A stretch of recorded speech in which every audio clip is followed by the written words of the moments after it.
Hello my student, आज class है mathematics. Topics है इनवर्स सर्कुलर फंक्शन और ये है फॉर जेई एडवांस 2023 एंड 24 दोनों के लिए है। Application with concept series AWCS। ये जेई में आया हुआ था 2003 में, स्क्रीनिंग में 3 मार्क्स का था। और क्वेश्चन है आपके पास ये 12वां नंबर, ए का मतलब एडवांस हो गया। और ये domain of fx is equal to this, ये 4 ऑप्शन में देखना है। पहले अपने ट्राई कीजिए 1 मिनट के लिए, फिर हम इसका एनालिसिस के साथ डेप्थ में समझाएंगे।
ठीक है, देखा जाए इसका एनालिसिस। देखिए पहले ये देखने से लग रहा है कि ये चैप्टर जो है फंक्शन चैप्टर का है। डोमेन निकालने को बोल रहा है, मतलब कोई फंक्शंस है उसका डोमेन और रेंज जो चैप्टर पढ़ते हैं वहाँ से है। दूसरा ये लग रहा है इनवर्स सर्कुलर फंक्शन चैप्टर से भी है। तो देखिए जो 2 चैप्टर को मर्ज कर दिया है। और IITs का यही एक मतलब है कि एक ही क्वेश्चन के अंदर में इतना चीज कर देता है कि जब तक पूरा क्लैरिटी नहीं रहेगा कंसेप्ट में बनेगा ही नहीं। तो आइए देखा जाए कि क्या क्या इसमें सोचना है। तो सबसे पहले तो ये ऐसा फंक्शन है जो बोल सकते हैं ये कंपोजिट फंक्शन है, माने फंक्शन ऑफ फंक्शन है। तो इसके बनाने के तरीके क्या है कि fx जब होगा हमेशा इसको y बोलेंगे, जिसका मतलब जो जो आंसर्स आएगा जो x से एसोसिएट होगा उसको बोलते हैं रेंज, और जो x का वैल्यू होगा उसको बोलते हैं डोमेन। और देखा जाए कि कैसे इसको प्रोसीड करेंगे। तो सबसे पहले इस स्क्वायर रूट का मतलब समझें। स्क्वायर रूट का मतलब ही होता है कि अंदर वाला को अगर जब भी देखिए तो वो नेगेटिव नहीं होना चाहिए कभी भी। रियल फंक्शन के लिए कंसेप्ट है। क्या है यहाँ रियल फंक्शन है। और रियल फंक्शन का मतलब क्या होता है, तो जैसे सोचिए कहीं पर लिखा हुआ है y is equal to fx, और यहाँ पर मान लीजिए x की जगह हमने पुट कर दिया कॉम्प्लेक्स नंबर z, और यहाँ कंफर्म है कि ये आंसर में कोई ना कोई कॉम्प्लेक्स नंबर आएगा। तो ये कॉम्प्लेक्स फंक्शन हो गया। लेकिन हमको क्या चाहिए, रियल फंक्शन। तो कैसे होगा रियल फंक्शन, सोचिए थोड़ा।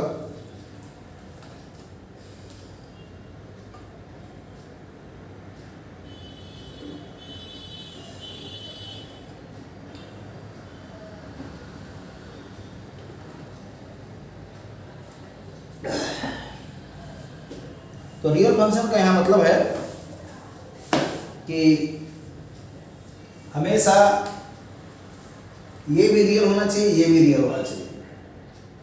ये कॉम्प्लेक्स फंक्शन है, ये कॉम्प्लेक्स है, ये भी कॉम्प्लेक्स है। तो रियल फंक्शन होने के लिए सबसे जरूरी क्या है, तो बोल सकते हैं कि वो आंसर्स जो भी है ये fx जो रेडिकल साइन के अंदर में, स्क्वायर रूट के अंदर में, sine inverse 2x this cannot be negative. तो क्या होगा, ग्रेटर देन और इक्वल टू। कभी भी फंक्शन में स्क्वायर रूट है, माने इस टाइप का, y is equal to square root of any function, ऐसा कुछ। तो ये gx ऐसे ही होगा। y को रियल फंक्शन होने के लिए ये कंडीशन होता है कि this must be greater than equal to, और साथ ही साथ y का आंसर स्क्वायर रूट का 2 आंसर आता है, लेकिन हमेशा ये प्लस ही सोचना है। अगर कहीं माइनस रहेगा तो ऑलरेडी लिखा रहेगा माइनस, मतलब लिखने से अगर आगे माइनस लिखा है तो माइनस लेके सोचना है, और कुछ नहीं लिखा है तो खाली प्लस लेके सोचना है, तभी वो फंक्शन रहेगा, नहीं तो वो फंक्शन नहीं रहेगा कोई। क्योंकि x के एक आंसर के लिए y का 2 आंसर हो ही नहीं सकता है। अगर स्क्वायर रूट का प्लस माइनस निकालेंगे तो क्या हो गया, वन मेनी फंक्शन हो गया, x एक है और y 2 आंसर आ रहा है, ऐसा नहीं होता है। इसलिए स्क्वायर रूट में कंफर्म है कि वो प्लस ही सोचना है, माइनस अपना दिमाग नहीं लगाना है। तो यहाँ पर ये आंसर आया, और इसके बाद आएगा sine inverse 2x minus pi by 6। अब देखना पड़ेगा ये क्या है, तो ये एंगल है। फिर यहाँ भी कॉन्सेप्ट चलता है इनवर्स फंक्शन के लिए कि जहाँ कहीं भी y बराबर समथिंग फंक्शन ऑफ x है, कुछ भी फंक्शन, मान लिया हम इसको x ही लिखे, हम लोग का यहाँ 2x दिया हुआ है, लेकिन हम अंदर के पूरे एंगल को देखें, यहाँ भी पूरे एंगल को x मानेंगे, तो हमेशा जो साइन इनवर्स x होता है इसमें इसको बोलते हैं डोमेन, इसको बोलते हैं रेंज। और जब इसको कन्वर्ट करेंगे सर्कुलर फंक्शन में तो यही हो जाएगा x बराबर साइन y। और जब इसका ग्राफ खींचेंगे, अब इसको थोड़ा सिंप्लिसिटी के लिए x को हम y लिख दें और y को यहाँ x लिख दें, तो इसका ग्राफ हम लोग जानते हैं y equal to sine x का ग्राफ कैसा होगा। तो यहाँ दिखाते हैं, जहां भी y बराबर साइन x ग्राफ होता है तो उस समय साइन 0 0 होगा, इस टाइप से ये जाता है, इस टाइप का ग्राफ होता है, ठीक है। अब इसको एग्जैक्ट ड्रॉ करना है तो थोड़ा सा और मेहनत की जरूरत नहीं, हाइट दिखाते हैं, मान लीजिए रफली है, और ऐसा फिर उसी तरह समझ लीजिए कि यहाँ पर भी ऐसा कुछ आएगा, रफली है। आप एग्जैक्ट ड्रॉ कीजिएगा तो समझ में आ जाएगा क्या है, ऐसा कुछ आ रहा है और आगे बढ़ते जाएगा। लेकिन जब इसका ड्रॉ करेंगे y बराबर साइन इनवर्स x का, तब उस समय इसका ग्राफ का नेचर इस टाइप का आएगा, ये y बराबर साइन x का है और y बराबर साइन इनवर्स x का देखिए ड्रॉ कर रहे हैं।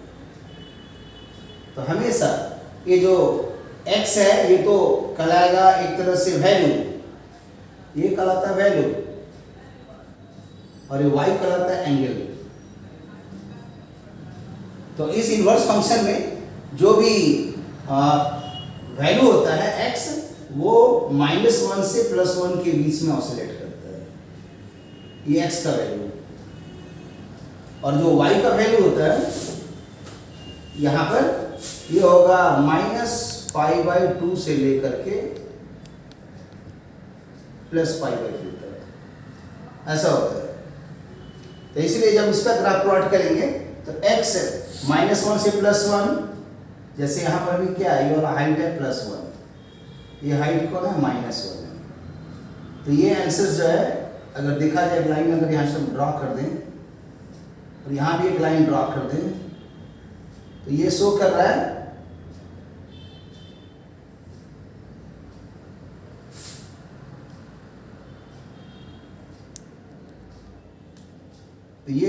है कि हमेशा -1 +1 के बीच में है इसका आंसर, इसका डोमेन x का आंसर -1 +1 के बीच में, और जो y का आंसर है x का आंसर सॉरी -∞ से +∞, मतलब x belongs to real number, और जो y होगा वो होगा -1 से +1। ये y का आंसर है, ये y का आंसर है, ये x का आंसर है इस ग्राफ के लिए। लेकिन जब इसमें ड्रॉ करेंगे तो x का वैल्यू क्या हो गया, -1 से +1, तो x का आंसर हॉरिजॉन्टल में लेना पड़ेगा -1, इधर में +1, और इधर में जो एंगल जाएगा वो आंसर -π/2 से +π/2, मान लीजिए हो गया +π/2, ये मान लिया -π/2, ये -π/2 है, ये +π/2, और ये ऑरिजिन है। फिर यहाँ से भी एक लाइन ड्रॉ कर देते हैं, फिर यहाँ से भी एक लाइन ड्रॉ कर देते हैं, यहाँ से भी एक लाइन ड्रॉ कर देते हैं। अब ये 2D स्केल में नहीं है, मतलब a वाला 1 है तो ये एग्जैक्ट π/2 नहीं है। अब इसको पाई का वैल्यू बैठाइए 3.14 और 2 से डिवाइड कीजिए, तो 3.14 और π/2, तो ये आ जाएगा 2 से भाग देंगे तो आएगा 1, फिर 11 आया, 10 हो गया, और फिर 7 हो गया, ऐसे सोचिए। और इसको डबल करके देख लीजिए, तो 7 दूना 14, 5 दूना 10, 11, 2 कम 2 1 3, ठीक ही है। तो कहने का मतलब इसको जब 2 से डिवाइड किए तो 1 आया पहले, फिर आया 11, तो 5 आया, फिर 7 आया। तो इस तरह से 0.157 ये वाला आंसर है, और इधर -0.7, और ये वाला आंसर 1 है, तो ये वाला लेंथ बड़ा होगा, ये लेंथ थोड़ा छोटा होगा। लेकिन अभी हम ऐसे ही बना दिए, 2D स्केल नहीं है। तो क्या होगा देखिए, साइन का आंसर जैसे 0 से 90 बढ़ेगा तो इंक्रीज करेगा। तो यही वाला जो ग्राफ दिख रहा है ना, इसी ग्राफ को पकड़ करके 90 डिग्री में रोटेट कर दीजिए, इस डायरेक्शन से पूरा ग्राफ को पकड़िए, इसको रोटेट करके यहाँ पर ला दीजिए, तब वो कैसा ग्राफ आएगा। साइन 0 में तो 0 आएगा, लेकिन जैसे जैसे एंगल इंक्रीज कराएंगे वैल्यू भी इंक्रीज करेगा, तो वो यहाँ तक पहुँचेगा इस टाइप से। देखिए ऐसा टाइप का पहुँचेगा, ये ऐसा होगा। और यहाँ पर साइन 90 में न्यूमेरिकल वैल्यू सबसे हाईएस्ट हो जाएगा। तो ये वाला आंसर्स भी मतलब समझिए कि इसको सोच सकते हैं। अगर आगे जब इसी को हम ऐसे टर्न किए हैं तो यहाँ पर का ग्राफ एक्चुअली ऐसे ड्रॉ करने से वो दिखेगा इस टाइप से, लेकिन आगे होता नहीं है क्योंकि -π/2 और +π/2 के बीच में ही प्रिंसिपल वैल्यू होता है। तो इसलिए हम इसका आगे का जैसा ये वाला दिख रहा है ना, ऐसी चीज़ आगे थोड़ा बढ़ करके ऐसे ही टर्न होगा, लेकिन उसको दिखा नहीं रहे हम लोग, जरूरत नहीं है क्योंकि इससे ज़्यादा होगा ही नहीं। फिर उसी तरह जब ये इधर टर्न किया तो इस तरह से जब टर्न करेगा तो अब सोचना है कि 0 से 1 के लिए तो ठीक है, ये ऐसे आया। अब यहाँ पर निगेटिव में आएगा तो इस साइड दिखाना पड़ेगा, तो वो निगेटिव कैसे दिखाएंगे, तो यहाँ पर समझ सकते हैं कि ये आंसर आएगा। फिर मैक्सिमम आंसर यहाँ पर ऐसा कुछ आएगा, ये आंसर ऐसा आएगा, मतलब यहाँ मैक्सिमम हो जाएगा, फिर ये ऐसे से टर्न करके फिर ऐसे करके ऐसे जाएगा, ये इसका है। मतलब जैसे जैसे यहाँ पर मतलब वैल्यू को 0 से 1 बढ़ाते जाएंगे तो देखिए ये एंगल भी बढ़ते जा रहा है और बढ़ते बढ़ते इतना हो जाएगा। और जानते भी हैं कि साइन का एंगल जब 0 से 90 में देखते हैं तो कंटिन्यूस इंक्रीज करता है, तो 0 से 1 बढ़ते बढ़ते बढ़ते यहाँ तक पहुँचा, इस हाइट बढ़ते जा रहा है, इस तरह से ऐसे दिखाया गया। फिर यहाँ पर भी मैक्सिमम न्यूमेरिकल वैल्यू नेगेटिव में होगा, इसलिए इधर दिखा रहे हैं, और फिर ये धीरे धीरे ड्रॉप करेगा न्यूमेरिकल वैल्यू में, 1 से कम होते जाएगा और यहाँ आके 0 हो जाएगा। तो यही इसका ग्राफ का नेचर है। थोड़ा इन्वर्स फंक्शन का ग्राफ टफ है, नो डाउट, उसको अलग से कभी बताया जाएगा कि y बराबर साइन इन्वर्स x का, कॉस इन्वर्स x का, टेन इन्वर्स x का, कॉट इन्वर्स x का, सेक इन्वर्स x का, कॉसेक इन्वर्स x का, फिर उसका डोमेन और रेंज कैसे निकालते हैं।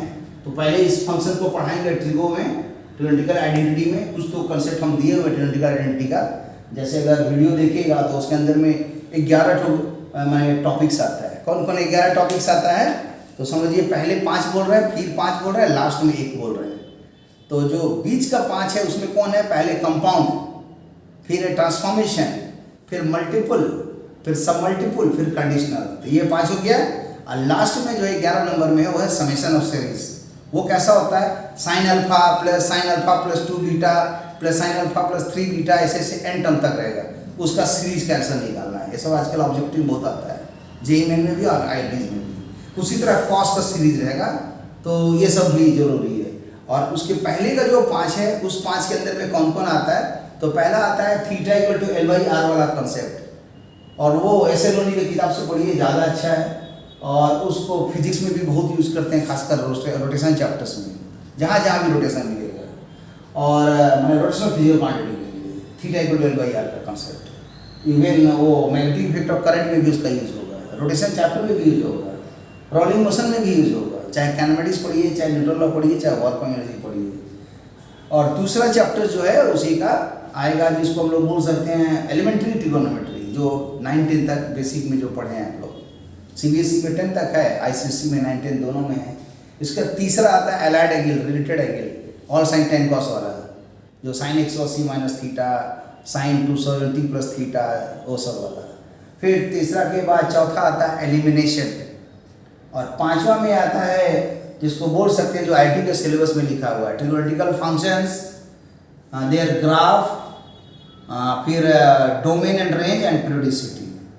तो वो वही चीज़ है यहाँ पर जुड़ा हुआ, तो टॉपिक जो खाली बाकी है, लेकिन कंपाउंड ट्रांसफॉर्मेशन, मल्टीपल सबमल्टीपल, कंडीशनल, ये सब हम लास्ट वाला जो 5 है वो करा चुके हैं। और उसके पहला वाला में theta equal to L by R नहीं कराए हैं, एक दूसरा वाला करा दिए हैं जो एलिमेंट्री ट्रिगोनोमेट्री है, और तीसरा वाला एलाइड एंगल भी बेसिक कुछ दिए हैं, कुछ और देना है, और चौथा में एलिमिनेशन बाकी है, पांचवा में ये वाला बाकी है। ठीक है, तो इस तरह से अब यहाँ पर जो आया ये ग्राफ से समझ में आ रहा है कि जो मतलब ये फंक्शन को 1-1-1-2 मैपिंग होना चाहिए, इसलिए इसके आगे वो नहीं जाएगा। और अब इसी से आगे बढ़ते हैं कि एंगल जो है यहाँ दिखा रहा है, ये तो एंगल है, और इस कॉन्सेप्ट से निकला कि एंगल जो होना चाहिए -π/6 से बड़ा होना चाहिए। लेकिन हम लोग जानते हैं कि जो भी एंगल होता है उसका कॉन्सेप्ट होता है कि वो -π/2 से लेकर के +π/2 के बीच में रहता है। तो कहने का मतलब क्लोज इंटरवल में -π/2 से लेकर +π/2 के बीच में। और ये लिख दिया कि नहीं, ये जो साइन इनवर्स x का जो आंसर्स आ रहा है, वो आंसर्स हमेशा इस कंडीशंस को माने पॉजिटिव एंड ग्रेटर देन 0 होने के लिए ये फुलफिल होना चाहिए।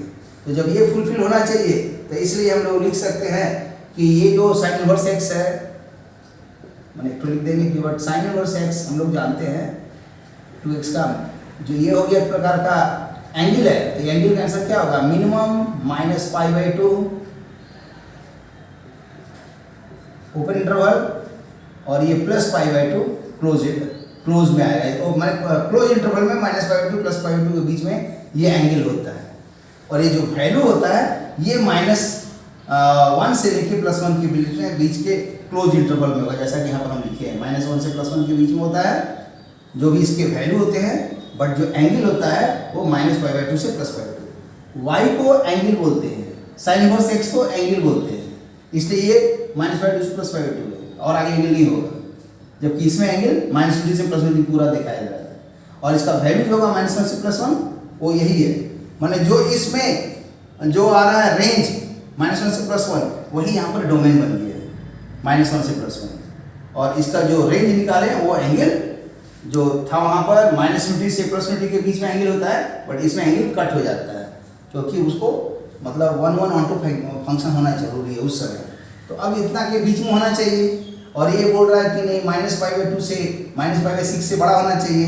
तो इस आंसर को देखिए, एंगल तो दिखना चाहिए था यहाँ से लेकर के यहाँ तक एंगल होना चाहिए, लेकिन इसमें दे दिया है कि नहीं -π/6 से ऊपर होना चाहिए। तो -π/6 कहाँ है, तो ये हो जाएगा 30 डिग्री। तो 30 डिग्री का डायग्राम में देखिए कहाँ पर दिख रहा है, तो यहाँ पर यहाँ से चलेंगे तो इतना दूर समझिए 30 है, फिर यहाँ 60 है, ऐसे दिखा देते हैं, ये 30 है मान लीजिए, ये मान लीजिए 60 है, तो उसके बाद 90 हो जाएगा। तो इसलिए यहाँ पर ये वाला 30 को दिखा रहा है, ये 60 को दिखा रहा है, 90 को दिखा रहा है। तो 30 तक आएगा, क्योंकि यहाँ लिखा हुआ है कि -30 से बड़ा है एंगल। तो यहाँ से -30, यहाँ से एक लाइन ड्रॉ कर देंगे, इससे बड़ा है। और कहाँ तक जाएगा, तो इससे बड़ा हो ही नहीं सकता है, मैक्सिमम यहाँ तक पहुँचेगा इसी रेंज में। तो यहाँ से चलते चलते यहाँ तक आएगा। तो जो यहाँ से लेके यहाँ तक जा रहा है, इतना दूर के रेंज में तो देख सकते हैं कि जो भी इसके जो मतलब एंगल का वैल्यू इसके बीच में ऑसिलेट किया, लेकिन जो इसके वैल्यू होंगे जो पहले -1 से +1 था, यहाँ पर 30 का कितना हो जाता है, ये 30 का हो जाएगा, समझ लीजिए sin 30 मतलब cos 60 मतलब हो गया -½ तो ये -½ हो गया और -½ से ये लगातार कम होते जा रहा है 0 और आगे बढ़ते बढ़ते बढ़ते 1 तक जा रहा है। तो इसीलिए ये शो कर देगा कि इस के बीच में होना चाहिए और ये भी कंडीशन है। तो दोनों को जब मर्ज करेंगे तो साइन इनवर्स इसको लिख देंगे कि वी नो, हम लोग जानते हैं कि ये फंडा होता है, लेकिन ये फंडा और ये फंडा दोनों मर्ज होना चाहिए क्योंकि कॉमन है ना। ये तो दिया है, इस क्वेश्चन से बनाने से चलते चलते चलते हम यहाँ पहुँचे क्योंकि ये function greater than equal to होता है। फिर इसको सॉल्व किए तो इनइक्वालिटीज में ऐसा आएगा, फिर ये एंगल शो कर रहा है कि इसके बीच में होता है इनवर्स फंक्शन के ग्राफ से, फिर ये एंगल में शो कर रहा है कि नहीं -π/6 से बड़ा होना चाहिए, तो इससे जो बड़ा होगा लगातार यहाँ तक ही जाएगा। तो इसीलिए दोनों को जब मर्ज करेंगे तो आ जाएगा -π/6 से ग्रेटर, लेकिन लेस होगा π/2 से नीचे, यही होगा। और ये साइन इनवर्स 2x रहेगा। अब ये जो एंगल है, अब इस एंगल्स को हम लोग वैल्यू में कन्वर्ट करें तो क्या होगा, तो बोल सकते हैं कि ये जो साइन इनवर्स है इस एंसर्स को जब एंगल इनवर्स में कन्वर्ट करेंगे तो ये दिखेगा साइन इनवर्स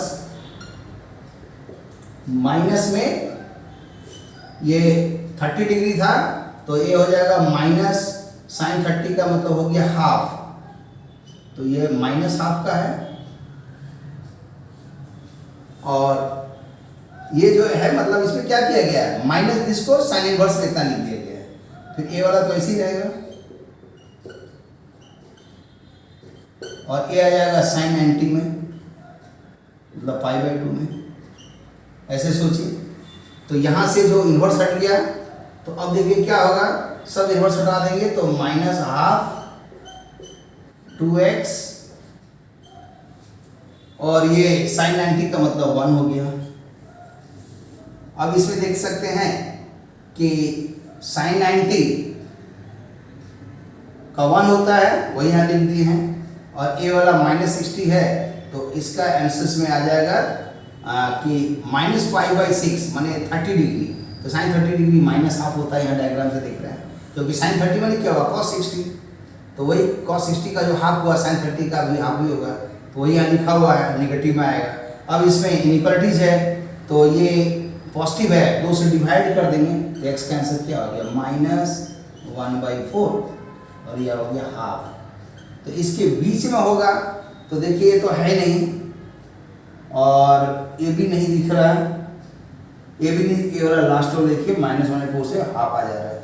इसीलिए इसी बात को लिखा जा सकता था इसके बाद का स्टेप में कि -1/4 क्लोज में है और ये भी क्लोज में है, तो यही इसका माने आंसर हो गया डी। तो अब देख सकते हैं कि कितना इसमें सोचना था। पहला तो ये स्क्वायर रूट की वजह से ये फंक्शंस को y = fx को हमेशा रियल फंक्शन सोचना चाहिए, माने x रियल तो y भी रियल, लेकिन इससे एबव अगर जाइएगा तो x को कॉम्प्लेक्स नंबर और इसको भी कॉम्प्लेक्स नंबर, तो कॉम्प्लेक्स फंक्शन भी होता है जब इसका जरूरत नहीं है। और यही आंसर रियल फंक्शन लाने के लिए अंदर वाला आंसर्स क्या हो जाना चाहिए, ये इरेशनल फंक्शंस है तो gx must be greater than equal to 0। तो वही कंसेप्ट यहाँ पर हमने लगाया पहला स्टेप। अब फिर इसी को सॉल्व करने के लिए इधर ला दिए, इनइक्वालिटीज में आ गया, और फिर ये आंसर्स जानते हैं हम लोग कि जो भी आंसर्स होगा साइन इनवर्स दिस, ये एंगल -π/2 से +π/2 के बीच में ऑसिलेट करता है, और ये आंसर यहाँ पर था। तो जब दोनों को मर्ज किए तो इसके बीच में आ गया, और ये चीज़ ग्राफ से ही समझ में आएगा, इसलिए दोनों ग्राफ का नॉलेज चाहिए, डोमेन रेंज का नॉलेज चाहिए, फिर 1/1 मैपिंग फंक्शन होने के लिए प्रिंसिपल वैल्यू लेना पड़ता है। फिर इसी को आगे लिखे हैं तो -30 से -½ ये +90, फिर ये आया तब जाके आंसर है। तो देखिए कितना सोचना है, मतलब जेईई एडवांस हो चाहे जेईई मेन हो, सोचने का काम 99% है, बनाने का काम तो मात्र 1% होता है। Okay, thank you for watching the video. और इसी तरह बनाते रहिए, प्रैक्टिस करते रहिए, अपने कंसेप्ट और सब चीज़ क्लियर हो जाएगा। Okay, thank you.